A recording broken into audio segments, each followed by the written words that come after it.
Salve María a todos y bienvenidos a este programa de Radio Católico, Lo Inédito sobre los Evangelios, el podcast semanal de los Heraldos. En el programa de hoy vamos a aprender por qué la vida íntegra, aunque esté marcada por el sufrimiento y la penitencia, atrae a las personas. Y también cómo dejar esa tendencia que tenemos de apropiarnos de los méritos cuando hacemos algo bueno. Y además, otra cosa, cómo hacer para no dejar pasar las oportunidades que Dios nos da para crecer y ser mejores. Les habla el hermano Gustavo de los Heraldos y este es el programa 106 de Lo Inédito sobre los Evangelios Podcast.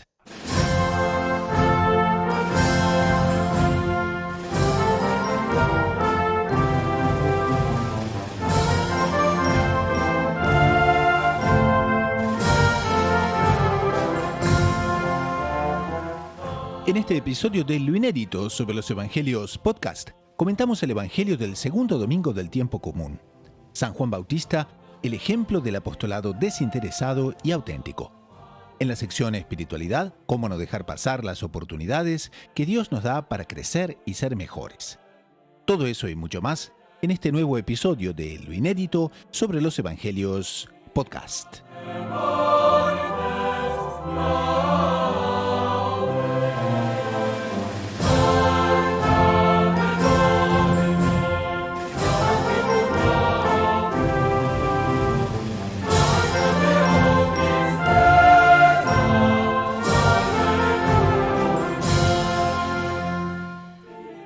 Bienvenidos entonces al programa número 106 de Lo Inédito sobre los Evangelios, el podcast semanal de los Heraldos. Como ustedes saben, este es un rincón donde heraldos del mundo entero se reúnen para comentar aspectos del Evangelio semanal y al mismo tiempo traernos tesoros autentiquísimos de los comentarios que el fundador de los Heraldos del Evangelio hace, Monseñor John Cladías, a todos los Evangelios y a todos los domingos de la liturgia en sus 3 ciclos. El día de hoy vamos a tratar un evangelio, que es el evangelio del segundo domingo del tiempo ordinario, que nos trae unas preguntas muy aplicables a nuestra vida espiritual, sobre todo siguiendo el programa anterior, donde hablábamos de la gran profecía cumplida de San Juan Bautista, que es justamente, «He aquí el Cordero de Dios que quita el pecado del mundo». Porque esa frase, si bien continúa resonando en la liturgia y continuará por los siglos de los siglos, al mismo tiempo podemos ver que tiene una aplicación muy, muy particular porque San Juan dividía las aguas, San Juan dividía la sociedad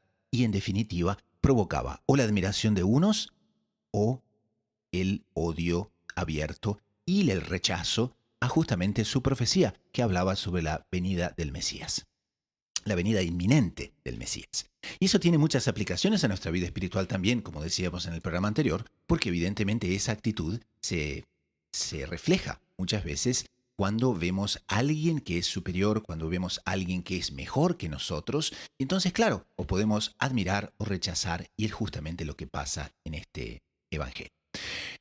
Y como fruto de la admiración, vemos que se acercan los 2 primeros apóstoles, y de ese primer apostolado que nuestro Señor hace con ellos, vendrá ni más ni menos que la figura de el propio San Pedro.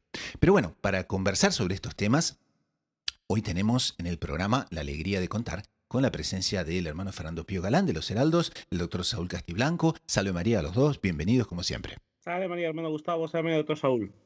Soy María, don Fernando, soy María, don Gustavo, y un saludo a la querida audiencia. Es importante recordarles que el hermano Fernando Pío Galán de los Heraldos del Evangelio es doctorado en Teología Espiritual por la Pontificia Universidad Santo Tomás de Aquino de Roma, el Angelicum. Es misionero en España, es misionero en Italia. Hoy, de hecho, nos atiende desde... Hermano, ¿dónde está? Ahora estamos en Madrid. Ah, bueno, entonces está en Madrid. Perfectamente. El doctor Saúl Castiblanco es psicólogo, es editor de la agencia de noticias Gaudium Press en su edición hispana, es bachiller en Ciencias Religiosas por la Pontificia Universidad Santo Tomás de Aquino de Roma, el Angelicum, y por la Domuní, Universidad Internacional de los Dominicanos, con sede en Toulouse, Francia. Entonces, esto puesto, vamos a pasar al Evangelio, que es el Evangelio del segundo domingo del tiempo ordinario. En aquel tiempo, estaba Juan con 2 de sus discípulos, y fijándose en Jesús que pasaba, dice: «Este es el Cordero de Dios». Los 2 discípulos oyeron sus palabras y siguieron a Jesús. Jesús se volvió y al ver que lo seguían les pregunta: «¿Qué buscáis?». Ellos le contestaron: «Rabí», que significa maestro, «¿dónde vives?». Él les dijo: «Venid y lo veréis». Entonces fueron, vieron dónde vivía y se quedaron con él aquel día. Serían las 4 de la tarde. Andrés, hermano de Simón Pedro, era uno de los dos que oyeron a Juan y siguieron a Jesús. Encuentra primero a su hermano Simón y le dice: «Hemos encontrado al Mesías», que significa Cristo, y lo llevó a Jesús. Jesús se le quedó mirando y le dijo: «Tú eres Simón, el hijo de Juan. Tú te llamarás Cefas», que se traduce Pedro. Y entonces la primera cosa que surge aquí es el gran desprendimiento de San Juan Bautista. ¿Por qué? Porque en ese momento, este profeta, último profeta del Antiguo Testamento, primer profeta del Nuevo, tiene una relevancia impresionante, ha generado ya un movimiento popular dentro de todo Israel. Las personas quieren bautizarse y evidentemente la pregunta surge: bueno, entonces, ¿es este el Mesías? Y alguien que estuviese buscando atención sobre sí mismo, evidentemente se hubiese atribuido un papel que no era. Y la primera cosa que se ve aquí en la figura de San Juan Bautista es el desprendimiento enorme con que toma todos esos discípulos que ha recibido y los quiere llevar hacia el Mesías, hacia nuestro Señor. Entonces, ¿qué les parece? Podemos comenzar por ahí. ¿Cómo es que muchas veces las personas se dedican a un apostolado? ¿Cómo es muchas veces que las personas se dedican a... En fin, ¿cuántas veces los vemos en las parroquias? Y que de repente, claro, existe un poquito de éxito, existe un poquito de suceso, por así decir, y ahí inmediatamente nos apegamos. Entonces, ¿qué les parece? San Juan Bautista y ese desapego que lo lleva a llevar a todos sus discípulos hacia el Señor. Bueno, yo creo que lo primero que hay que considerar en este caso, en este evangelio, es volver a recordar el papel fundamental que tenía el Mesías dentro de la concepción del pueblo de Dios, de Israel, el pueblo de Israel, ¿no? Era realmente esperado desde, vamos, se puede decir que desde tiempos de Moisés, anunciado por los profetas. A él hacía referencia a los salmos.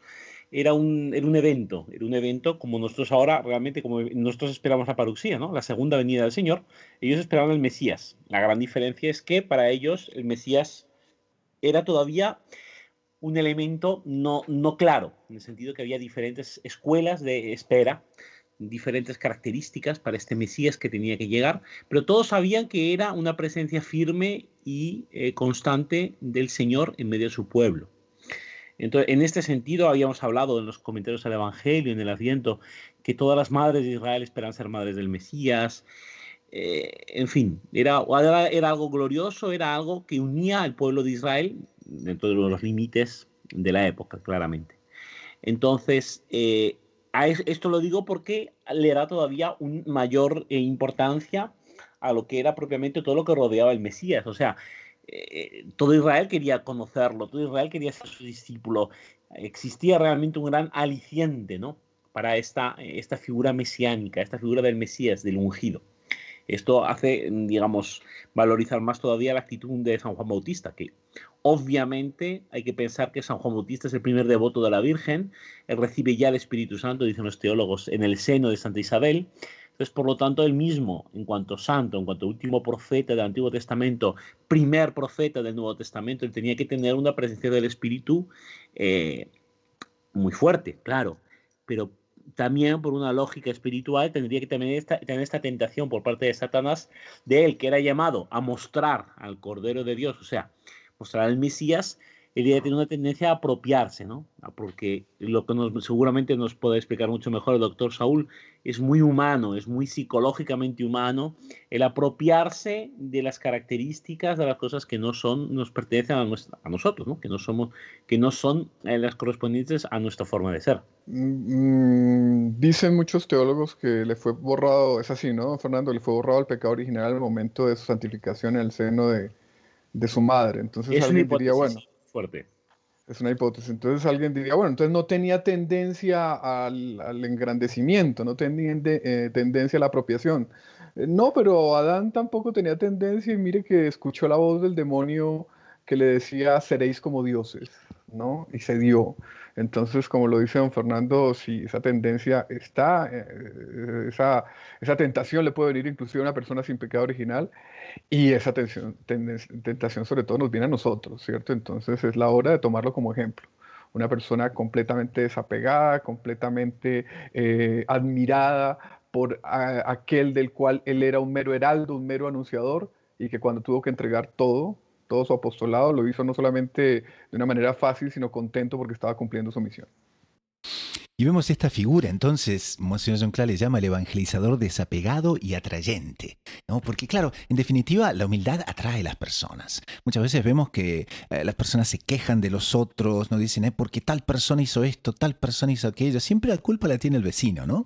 Pero en definitiva, si queremos, y claro, y en consecuencia, nadie quiere acercarse a ese tipo de persona, porque ve, o sea, se queja de este, se queja de aquel, habla mal, nunca está en paz.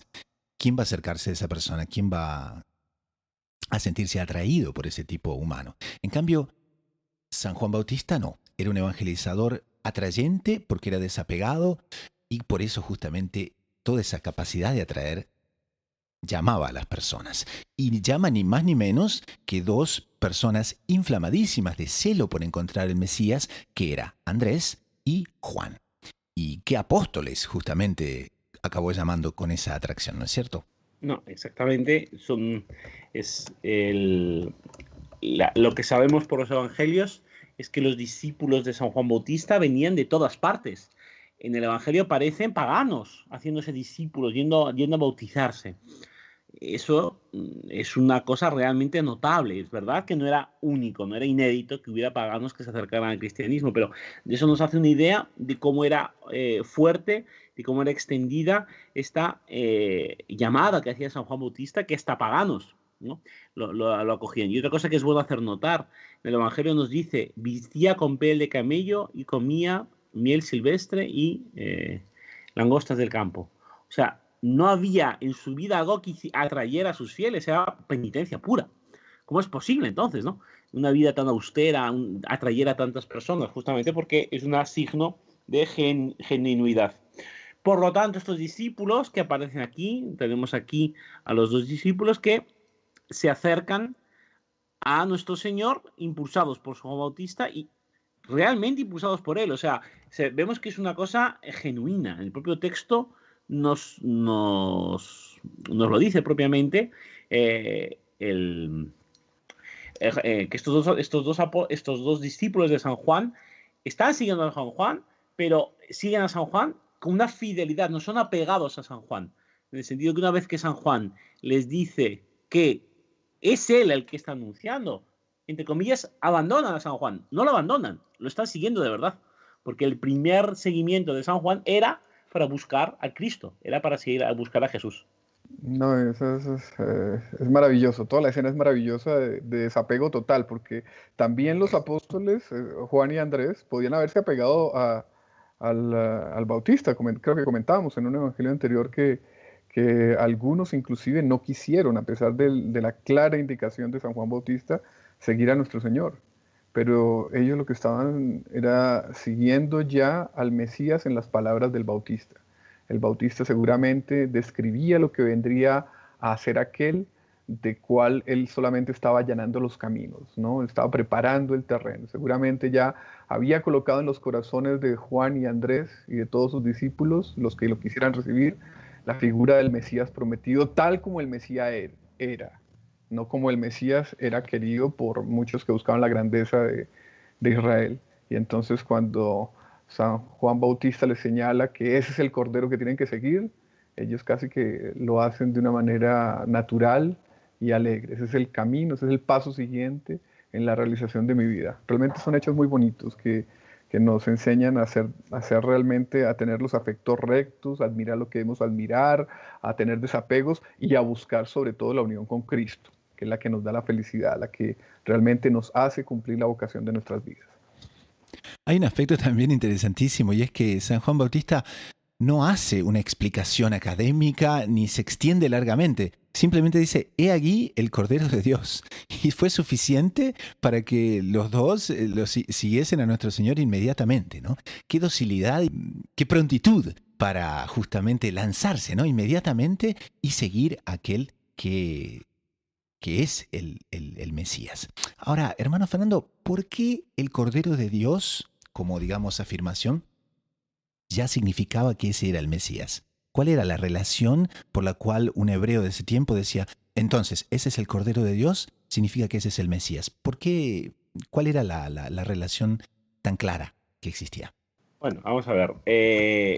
Hay que pensar, lo que he dicho anteriormente, que los títulos mesiánicos eran varios, porque eran varias las figuras, eran varias las posibilidades que digamos, que podría tomar el Mesías delante del pueblo de Israel, ¿no? Porque no podemos olvidar que cada sector del pueblo, cada grupo religioso dentro de los judíos tenía una concepción distinta. No todos, por cierto, no todos los judíos eran mesiánicos. Eso hemos tenido ocasión de hablar del tema en otros comentarios. Y entonces no todo el mundo realmente tenía esa esperanza firme. De hecho, aparece más adelante en el Evangelio cuando nuestro Señor habla a Santa Marta y le dice, no, Santa Marta diciendo, yo sé que tú eres el Mesías que ha de venir. Es una profesión de fe. No todos los judíos tenían esa idea de una venida real.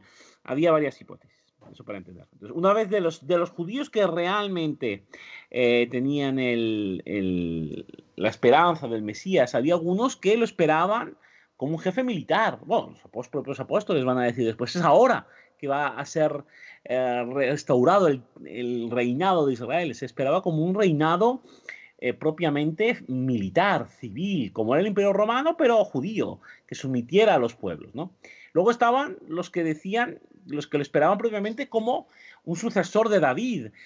O sea, había muchos tipos de Mesías, entre comillas, ¿no? Ahora bien, San Juan Bautista, obviamente inspirado por el Espíritu Santo, como sabemos, era de la rama mesiánica que esperaba que el Mesías librara al pueblo de Israel de sus pecados, que lo devolviera a la senda del Señor, ¿no? Los tenían claro por los profetas que el pueblo de Israel se había separado de la senda del Señor porque había cometido pecados, ¿no? Eso es muy importante. Entonces utiliza la figura de cordero porque según la teología del antiguo Israel, el sacrificio de un cordero en el templo por manos del sacerdote, siguiendo un ritual propio, era un sacrificio propiamente que expiaba los pecados, que quitaba los pecados del que lo ofrecía. ¿De acuerdo? Entonces, dar este título de Cordero de Dios al Mesías significaba que el Mesías tenía una dimensión principalmente espiritual, y con esta dimensión espiritual, este Mesías quitaría los pecados del mundo. Claro, como vemos en el Evangelio, no esperaban los judíos que este sería un siervo doliente que moriría. Los judíos, o sea, incluso estos que esperaban que se quitaran los pecados, no esperarían que el Mesías fuera un siervo doliente que, torturado y muerto, quitara los pecados. Esperaban más bien una gloria de Dios, que el Mesías, en cuanto representante de Dios, pues quitara los pecados de alguna manera, pero que no muriendo.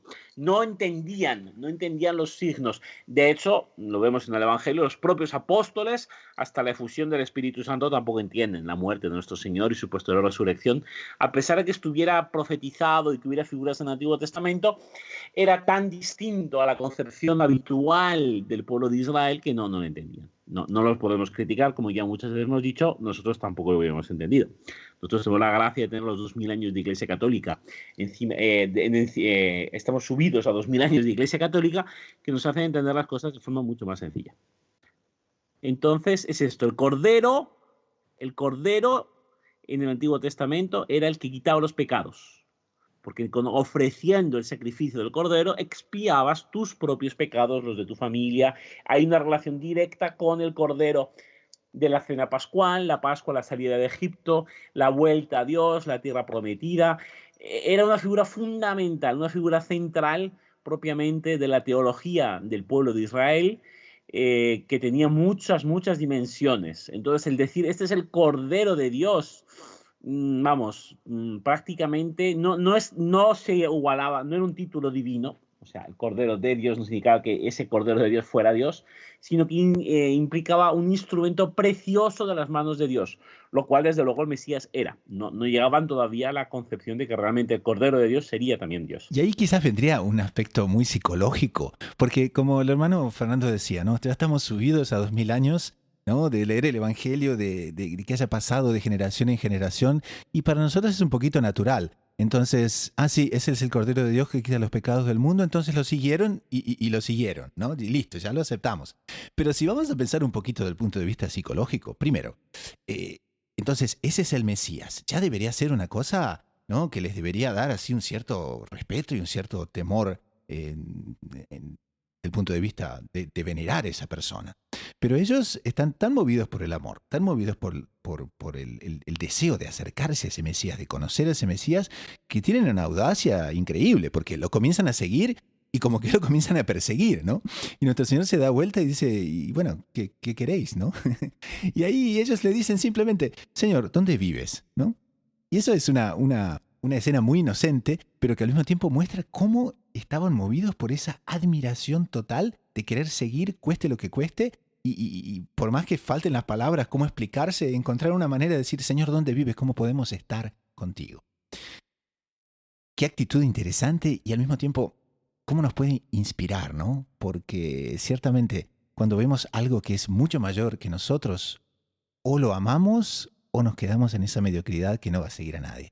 La gracia puede hacer cualquier cosa, ¿cierto? Entonces San Juan Bautista les dice a los dos discípulos, es el Cordero de Dios, y ellos movidos por una gracia, de una manera, por así decir, inopinada, lo siguen. Pero normalmente la gracia corre armónica con la naturaleza, entonces se afirma que fue tal la buena preparación que hizo San Juan Bautista de estos dos discípulos, que esa preparación fue coronada con esa frase para que siguieran a Cristo. O sea, ya venía una preparación previa, ¿no? En la virtud, en una correcta exposición de lo que sería el Mesías, de cómo ese reino que traería el Mesías sería sobre todo un reino de virtud, un reino de la práctica de la fe, ¿cierto? Y entonces cuando, parece que fue la segunda vez, este trecho del Evangelio que estamos comentando, cuando San Juan Bautista por segunda vez le dice, ese es el Cordero de Dios, ahí termina esa coronación de esa preparación. Y los discípulos ya estaban preparados para seguir al Mesías. Y aprovecho la circunstancia para mostrar cómo esa es una actitud común de Dios. Dios perfectamente podría haber él mismo haber sido esa voz que clama en el desierto y que prepara sus caminos. Pero Dios le gusta asociar a los hombres a su tarea salvadora. Dios le gusta tener sus heraldos, tener sus condestables. Y el gran condestable fue San Juan Bautista, que preparó el terreno para la venida del Mesías. Entonces, no es solo Cristo. Sí, Cristo es el centro, es el objetivo de nuestras vidas para que nos unamos a Él, pero existen toda una serie de elementos y instrumentos que nos llevan a Cristo. En este caso, nuestro Señor quiso que San Juan Bautista, el mayor hombre nacido de mujer, preparase el terreno y preparase sus primeros discípulos. Y qué responsabilidad también para San Juan, ¿no? Porque el doctor Saúl decía esa preparación que él hizo. Y realmente uno ve que fruto de su celo fue la aparición de Simón Pedro, de San Pedro, el primer papa, el San Pedro que conocemos como apóstol. Porque aparentemente, no sé si existe alguna otra evidencia, pero San Juan Bautista no sabía que San Pedro existía, ¿no es cierto? Entonces, fruto de ese apostolado, fruto de ese celo, fruto de esa incansable preparación que él realizaba, entonces Andrés, que era hermano de Simón Pedro, encuentra primero a su hermano Simón y le dice, hemos encontrado al Mesías. Y ahí entonces entra en escena ni más ni menos que San Pedro. Es muy interesante este punto, porque la misión de San Juan Bautista era presentar al Cordero de Dios. ¿Cómo lo hace? Él primero adquiere un gran predicado, en el sentido doble de la palabra, porque era predicador, sobre el pueblo de Israel. Se hace famoso. No nos olvidemos, Herodes, el hijo de Herodes que había matado a los santos inocentes, estaba fascinado con él. De un lugar perdido en el río Jordán, era un personaje que causaba intriga, causaba interés en la corte del rey Herodes, ¿vale? Bueno, él se presenta delante de todo Israel, entonces acuden a él y él, cumpliendo su misión, señala al Cordero de Dios. Manda a sus discípulos, de hecho los discípulos de San Juan van a aparecer otras veces en el Evangelio, no solamente este episodio, son más. Ahora, los discípulos de San Juan, los que le son fieles, como que continúan esta misión, no se limitan a ellos ser discípulos de Cristo y se acabó ahí, no. Llaman a otros, ¿no? Llaman a otros, como es el caso justamente de San Andrés. Entonces, esto nos muestra una vez más que la condición de discípulo de Cristo no se acaba en nosotros. O sea, nosotros estamos llamados a nosotros seguir y ser otros Cristos, a encarnar las virtudes de Cristo, a seguir a Cristo y a amar a otros para que sean discípulos de Cristo, para que encarnen las virtudes de Cristo y que atraigan a su vez a otros. La Iglesia católica se expande por una cuestión de atracción personal, por un apostolado personal. No podemos esperar que solamente por el hecho de que se sepa que existe la Iglesia Católica, la gente venga. Tenemos una misión, tenemos una responsabilidad que es personal de cada cristiano de llamar, de avisar al otro, de decírselo. Si no anunciamos lo que hemos visto y lo que vivimos, no cumplimos plenamente nuestra condición de cristianos. Si San Andrés no hubiera hecho eso, San Pedro no entraba en la historia, ¿eh? Pues lo más probable que no. O sea, yo creo que sería propiamente la condición propiamente de la vocación de San Pedro era el llamado previo de su hermano. Entonces, correspondiendo, pudo hacerlo, si no. ¿Por qué no imaginar? Bueno, pero yo ¿para qué voy a llamar a mi hermano? ¿Por qué no imaginar que San Andrés de pronto pudo haber tenido ese pensamiento natural? No, no lo tuvo, ¿no? Pero podría haber dicho, oiga, ¿para qué llamar a mi hermano? Ya está casado, seguramente era mayor que él. No, él a los pocos de pronto le voy a ir contando, le voy a ir contando lo que me va ocurriendo, ¿no? Si le hubiera pensado eso, de pronto no sería San Pedro. Pero no, él estaba tomando por una admiración total de Cristo. Cuando lo vio, se entusiasmó con Cristo, así como Santa María Magdalena se dejó tomar por el amor de Cristo y le fueron borrados los pecados de su vida pasada, ¿no? Él también, y el amor es difusivo. Él quería que los más cercanos a él, San Andrés, compartieran esa alegría de quien encontró de Dios. Y ahí está San Pedro. Y acá Monseñor Sonclada también resalta la actitud de San Pedro, porque él nos dice que San Juan Crisóstomo nota que San Pedro creyó inmediatamente en lo que le transmitían y quiso conocer cuanto antes al Mesías y por eso también se dejó llevar. Y entonces ahí nuestro Señor evidentemente se le queda mirando y dice, tú eres Simón, el hijo de Juan, tú te llamarás Cefas, que se traduce Pedro. Y ahí Monseñor Sonclada nos dice, dos miradas marcaron la vida de San Pedro, esta inicial y la última, después de la cual lloró amargamente. Entonces, podríamos llegar a la conclusión de esta primera parte del programa y podemos ver cómo es necesario pedirle muchísimo a Nuestra Señora que jamás nos separemos en nuestra fe, en nuestro espíritu, en nuestra disciplina, de ese San Pedro que fue llamado por nuestro Señor y que continúa entonces en la cátedra infalible de Pedro.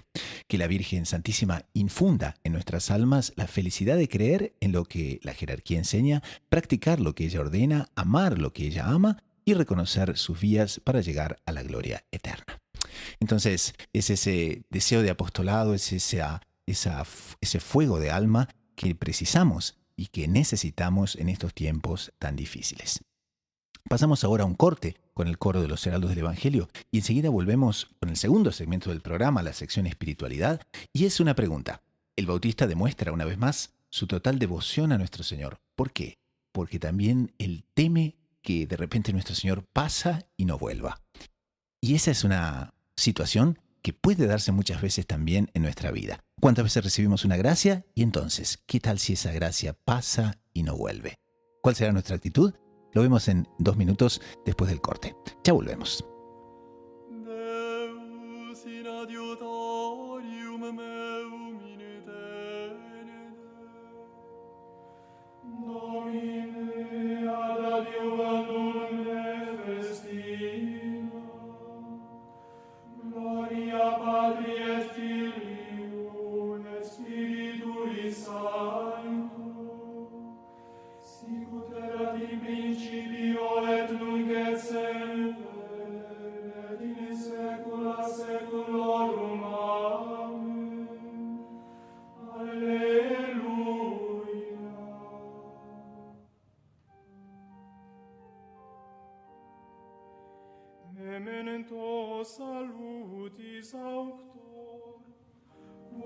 nostri quondam corporis, exilibata Virgine, nascendo formam sum Stelis. Maria, Mater gratiae, Mater misericordiae, tu nos aboste protegget, ora mortis suscipet. Gloria tibi, Domine, qui natus est de Virgine, cum Patre Sancto Spiritus, in sempiterna saecula. Amen.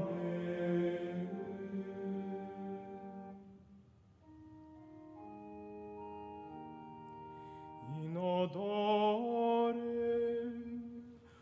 unguentorum tuorum currimus, adolescentum dilexerunt temimis. Ad te elevavi oculos meus, qui habitas in celis, ecce sicut oculis servorum, in manibus hominorum suorum. Sicut oculi ancile in manibus Domine sue, ita oculi nostri ad Dominum Deum nostrum donec misereatur nostri. Miserere nostri, Domine, miserere nostri, quia multum repleti sumus dissectione, quia multum repleta est anima nostra.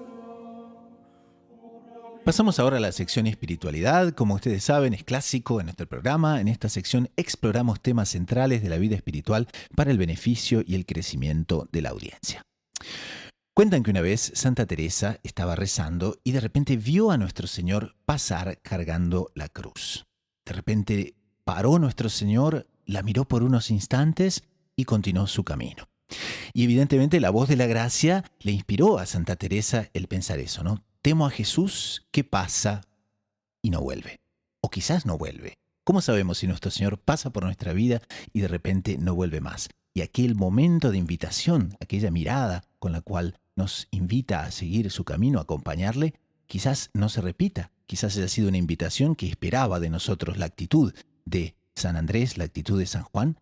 Y entonces, ¿qué pasa ahí en nuestra alma? Y qué buen momento para hacer un examen de conciencia y también para profundizar en nuestra espiritualidad. Entonces, quería preguntarles a nuestros panelistas el día de hoy. Bueno, si San Juan Bautista entonces dijo, es el Cordero de Dios que quita el pecado del mundo, pues temía que de repente nuestro Señor pasase y no volviese. ¿Cómo debe ser entonces nuestra actitud cuando recibimos gracias sensibles, cuando recibimos consolaciones? Y entonces es al mismo tiempo un momento de mucha dulzura espiritual, pero también de mucha responsabilidad.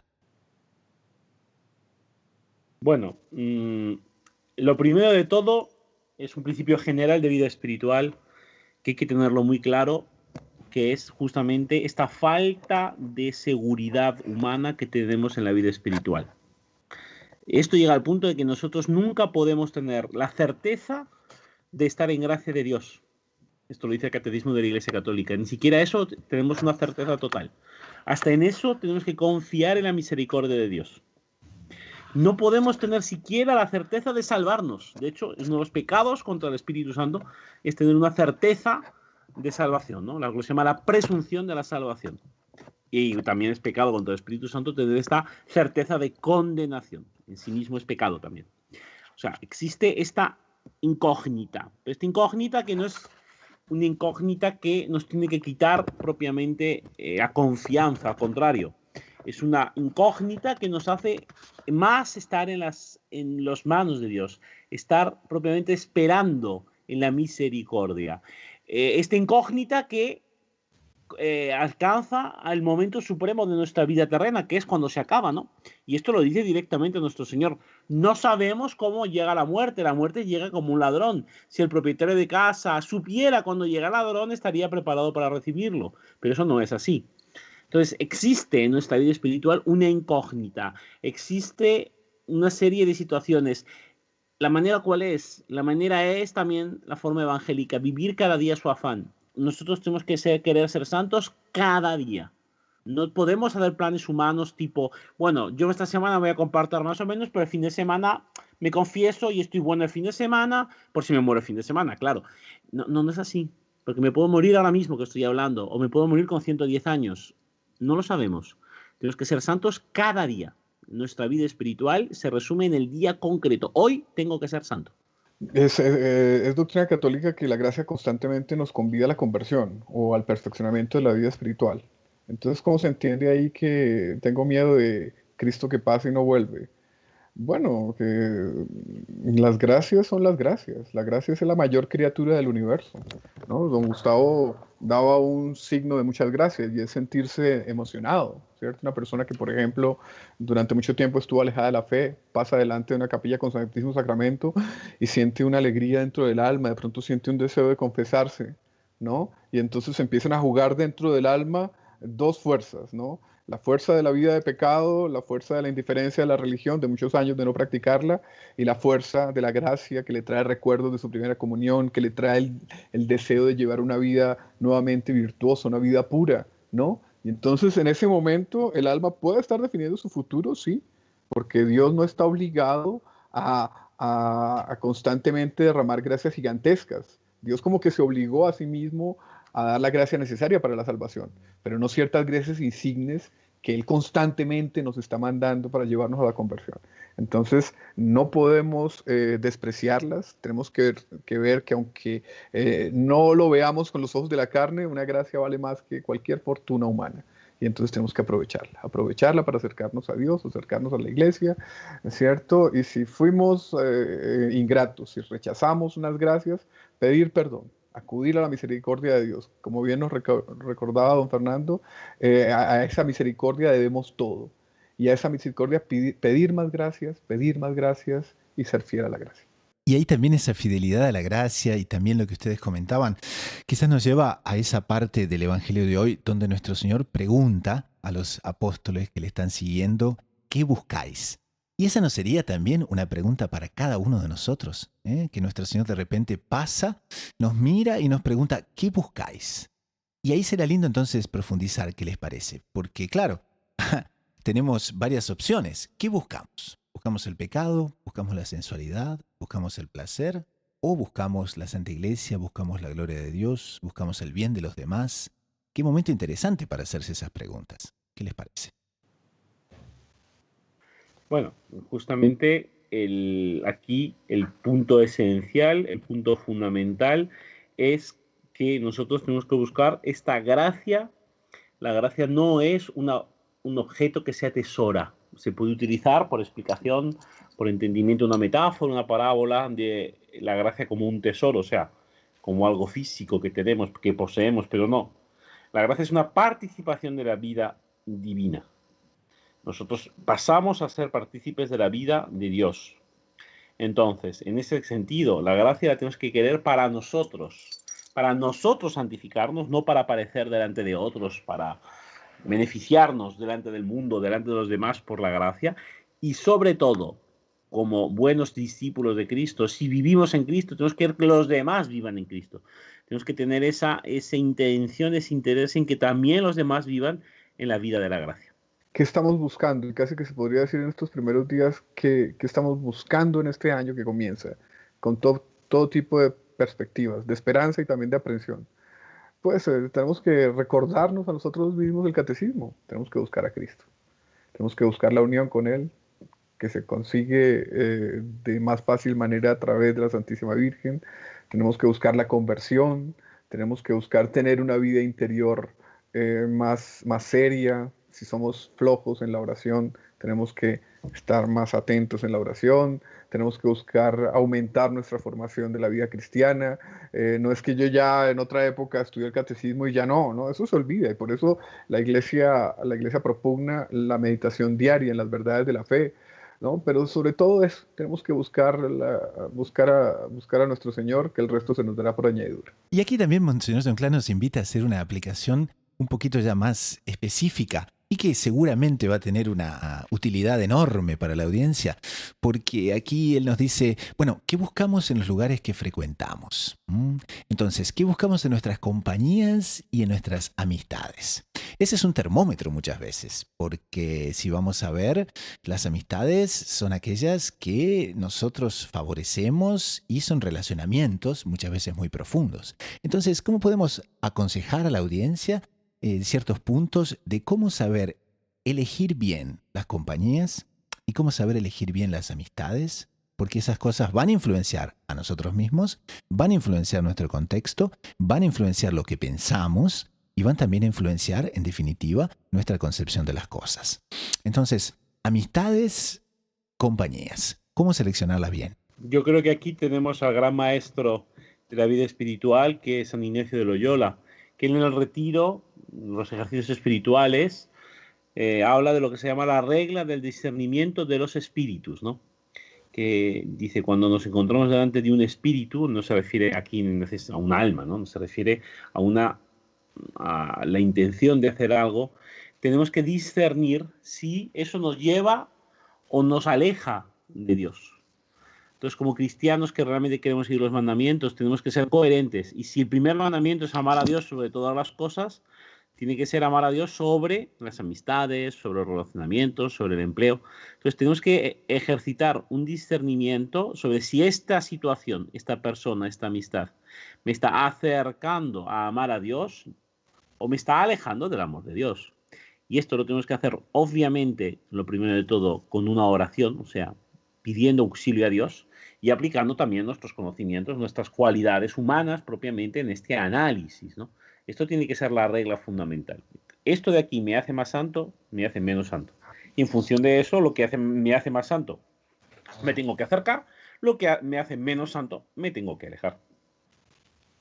Y doctor Saúl, desde el punto de vista del psicólogo, que nos puede dar muchos consejos prácticos también sobre el otro lado, el asunto de la influencia y el asunto quizás de cómo muchas veces amistades nos pueden, por así decir, pasar una manera de ser.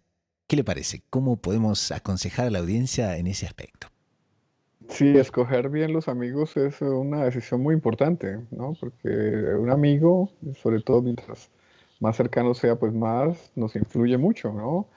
Por ejemplo, es frecuente ver cómo marido y mujer, aunque tengan psicologías diversas, a medida que van transcurriendo los años de matrimonio, ya en la edad madura terminan pareciéndose, claro, pues conviviendo frecuentemente, se van transmitiendo cada uno su conjunto de tipos de pensamiento, de actitudes, de esquemas mentales, inclusive de formas de sentir y de formas de desear.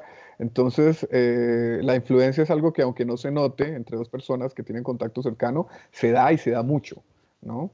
Yo focalizaría, por ejemplo, en un primer momento la atracción. Uno siente atracción, algunos dicen que uno siente atracción por lo que lo complementa, otros dicen que la atracción se da sobre todo en la afinidad. A mí me parece que la afinidad tiene un mayor papel, ¿cierto? Pero no es el único, ¿no? Dos personas que son parecidas tienen una cierta atracción, pero no es el único. A veces usted siente admiración por cosas de otra persona que lo atraen, ¿no? Y que no son propiamente de afinidad. Pero al final todo se reduce a la regla que expuso Fernando, y es, bueno, sí, esta persona me atrae, pero esa atracción tiene un fundamento en el amor de Dios, un fundamento en el progreso de la vida espiritual, que es lo que tengo que buscar, sí o no. Si no, no, tengo que cortar. Y si sí, pues tengo que siempre colocando como centro del afecto, no la otra persona, sino centro del afecto del alma es Cristo. Es Cristo nuestro Señor, que nos dio la vida, que nos dio la gracia, que nos redimió, que nos espera en el cielo, ¿cierto? Para que el afecto entre dos personas, entre dos amigos, no sea un afecto sentimental, sino sea un afecto en función del amor de Dios, querer el bien del otro, que el otro quiera el bien real, el real mío, ¿no? Esa es la forma de ordenar el afecto humano, ¿no? Para que no se den esas cosas que uno ve constantemente, ¿no? De parejas que se se unen apasionadamente y después se pelean como locos, ¿no? ¿Por qué? Porque no estaba Cristo en el medio. Pero también, doctor Saúl, el fenómeno de la amistad, don Fernando, también es curioso porque, claro, muchas veces se pone de manifiesto un gran obstáculo muy basado, que tiene una raíz profunda en el pecado original, y es que cuando vemos a alguien que es mejor que nosotros, de repente existe por la propia, no sé, sea envidia, sea el pecado original, por así decir. Entonces la persona es mejor que nosotros y tendemos a compararnos y a rechazar eso. Y cuando vemos que alguien no es mejor que nosotros, entonces ahí, por así decir, la afinidad, el fenómeno de la afinidad que usted hablaba, tiene mayor facilidad de ocurrir. Entonces, ¿cómo, por así decir, navegar esas aguas difíciles del pecado original? Que evidentemente la amistad muchas veces trae una comparación natural. Entonces, ¿cómo llevar esa comparación natural a que nos santifique en vez de que se transforme en un obstáculo que nos vuelve envidiosos y por tanto nos alejamos de aquellos que con su amistad nos podrían beneficiar porque son mejores, pero no lo hacemos justamente por ese motivo? Es que Bossuet decía, y creo que Monseñor Juan Cla lo firmaba, que la envidia era el pecado más extendido y era el vicio más extendido. Y la envidia pues torna la vida insoportable porque hasta la persona más insignificante en algo es superior a nosotros, ¿no? Entonces justamente tenemos que sobreponernos de esa tendencia y colocar ahí una reina maravillosa que alegrará nuestras vidas, que se llama admiración, ¿no? Acostumbrarnos a eso, a que una superioridad, a que una cosa maravillosa que encontramos fuera de nosotros es un regalo de Dios, es una noticia de Dios, es un reflejo de Dios y que eso nos tiene que alegrar. Está la tendencia interna nuestra hacia la envidia que tenemos que ir yugulando, ¿no? Porque la naturaleza nuestra no es perfecta, la naturaleza nuestra requiere ser perfeccionada por el esfuerzo y por la... Entonces, cada vez que sentamos envidia, de pronto hacer un examen y decir, ¿por qué?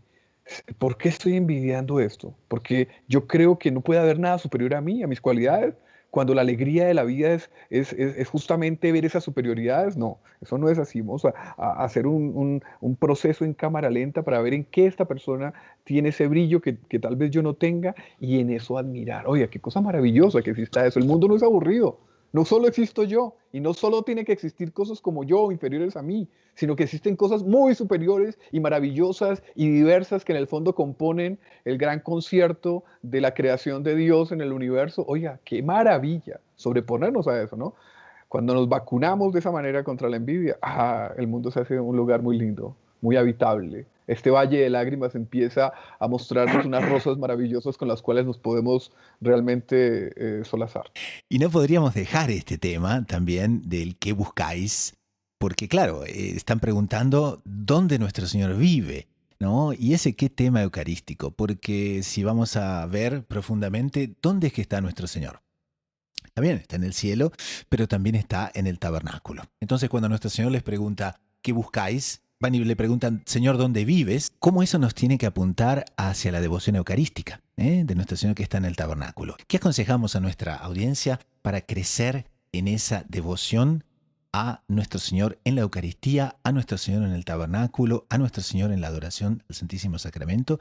Que en definitiva, si vamos a preguntar, Señor, ¿dónde vives? Es exactamente bajo las especies eucarísticas. Bueno, aquí propiamente me parece que el episodio en el cual San Juan señala al Cordero de Dios muestra la actitud que tenemos que tener como cristianos. Nos da un ejemplo. ¿Por qué?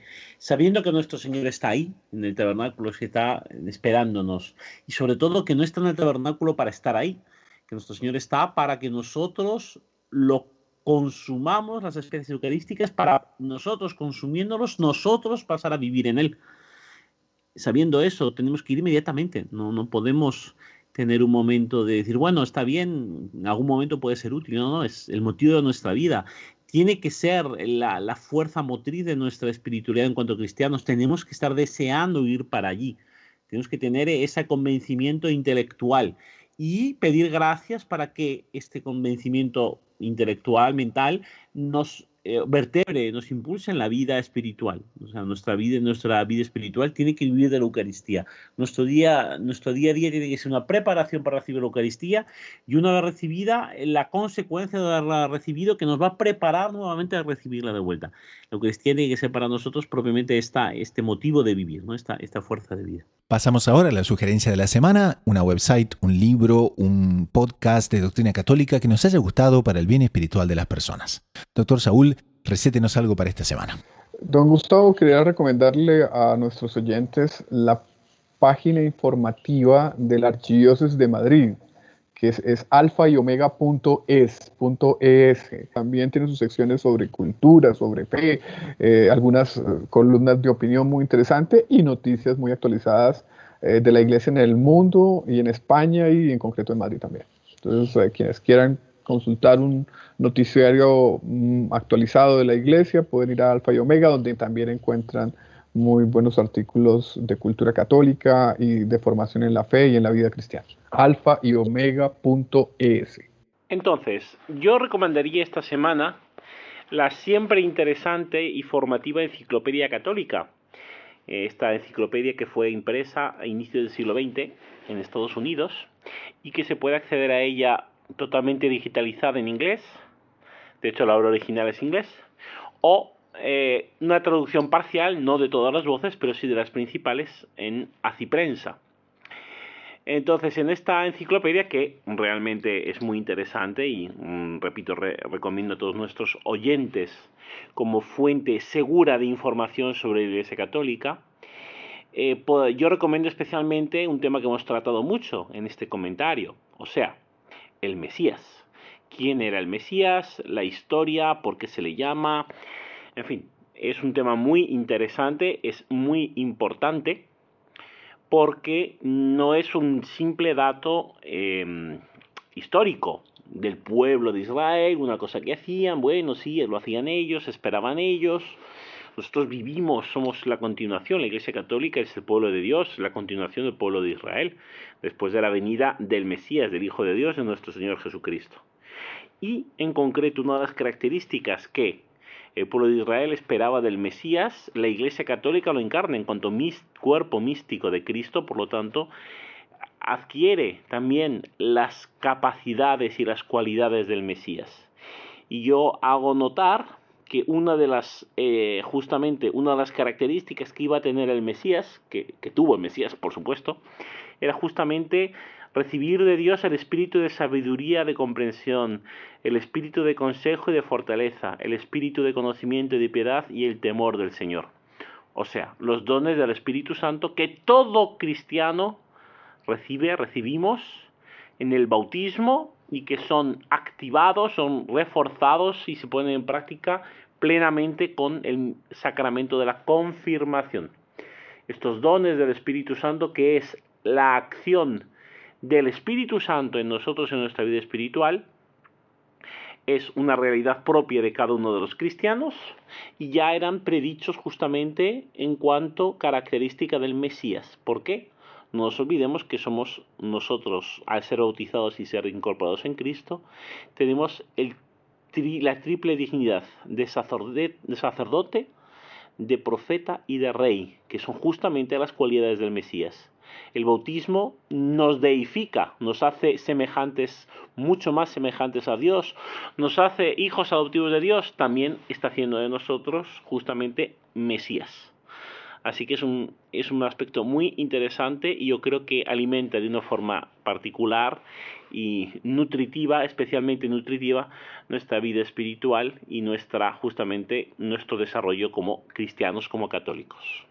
Espero que esta recomendación sea útil y sea adecuada para nuestros oyentes. Y repito, la Enciclopedia Católica es una excelente fuente de información y de formación. Entonces colocamos en las notas del programa para quienes nos escuchan, sobre todo en la website original del programa, loineditomultimedia.com. Y con esto, en nombre del equipo de producción y de quien les habla, el hermano Gustavo de los Heraldos, nos despedimos hasta dentro de una semana. Así que a rezar mucho, a perseverar con confianza, con los ojos en la Eucaristía y en María Santísima, a la búsqueda incansable de descubrir siempre más lo inédito sobre los Evangelios.